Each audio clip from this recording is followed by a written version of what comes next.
시청자 여러분 안녕하세요. 김동수입니다. 문화일보 오피니언을 소개해드리고요. 논평을 해드리겠습니다. 지금 총선을 앞두고요. 또 무차별 현금 살포 요구가 나왔습니다. 이재명 더불어민주당 대표의 주장인데요. 유사한 주장을 여러 차례 해왔기 때문에 놀랍지는 않습니다. 이재명 대표는 24일 국민 모두에게, 모두입니다. 잘 사는 사람이든 못 사는 사람이든 1인당 25만원입니다. 가구당 평균 100만원의 민생 회복 지원금 지급을 제한한다고 밝혔습니다. 취약계층에는 1인당 10만원을 추가 지급하자고 했습니다. 코로나 사태가 한창이던 2020년 4월 15일 21대 총선 직전 문재인 정부가 코로나 지원금 100만원 4인 가구 기준으로 민주당이 정치적 재미를 봤던 것을 되살려 보려는 의도로 보입니다.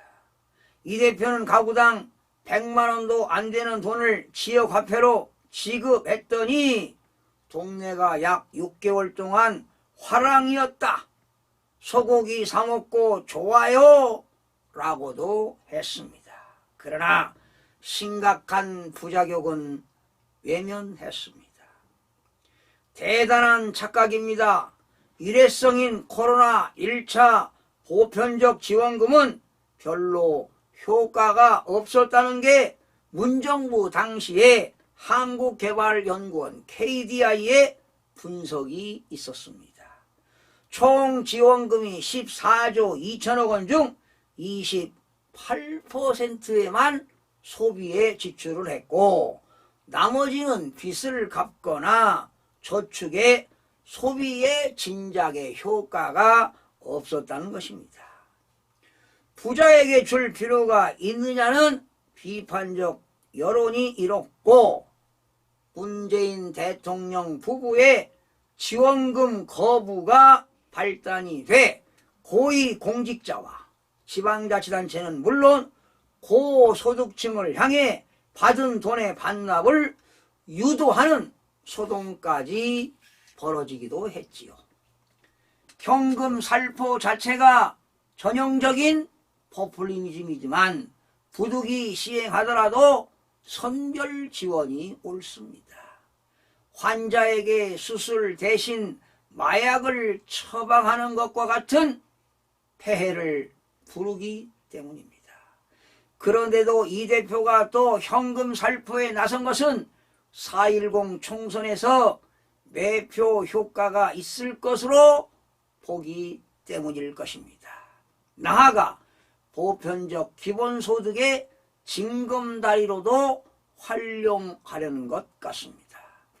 이 대표는 민생지원금 규모는 13조 원이라며 윤석열 정부가 감세와 민생토론을 통해 밝힌 기만적 선심약속에 900조에서 1000조 원이 드는 것에 비하면 세발의 피 손톱이라고 말했습니다.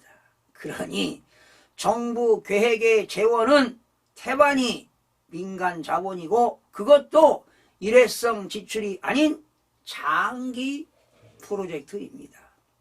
지금 세수로 국가 살림이 안 됩니다. 지금 세수가 펑크가 난 상황에서 추가 경정 예산을 편성할 여건이 절대로 안 됩니다. 재정 건전화가 절실한 시점에서 국채 발행은 더더욱 안 될 말입니다. 나라를 망칠 포퓰리즘 질주를 멈춰야 합니다.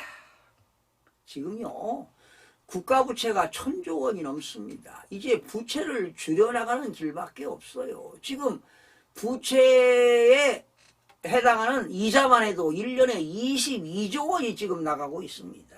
여러분 남미의 부자 나라 베네수엘라만 보더라도 알 수가 있습니다. 그 베네수엘라가 민주주의에서 사회주의 노선으로 가지 않았습니까? 그러다 보니까 많은 기업들을 국유화하고 그리고 국민들에게 공짜 돈 퍼주다 쫄딱 망하지 않았습니까? 바로 빚내서 퍼준 대한민국이 말이죠. 지금 1,000조 원이 넘는데 1년에 이자만 22조 원이 해당합니다. 바로 1,000조 원의 빚을 누가 만들었습니까? 문재인 정부에서 만들지 않았습니까?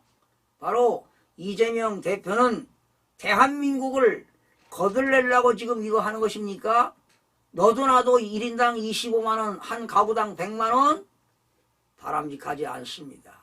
차라리 어려운, 정말 경제 여건이 어려운 사람들에게 지원을 해준다는 것은 있을 수도 있지만 전 국민을 모두 다 잘 사는 사람이든 못 사는 사람이든 누구나 1인당 25만 원씩을 지급한다는 것은 그건 바람직하지 않다고 보는 겁니다. 바로 포퓰리즘 정책을 계속하게 되면 국가는 망할 수밖에 없습니다. 부도날 수밖에 없습니다. 거덜납니다. 시청해주신 여러분 고맙습니다.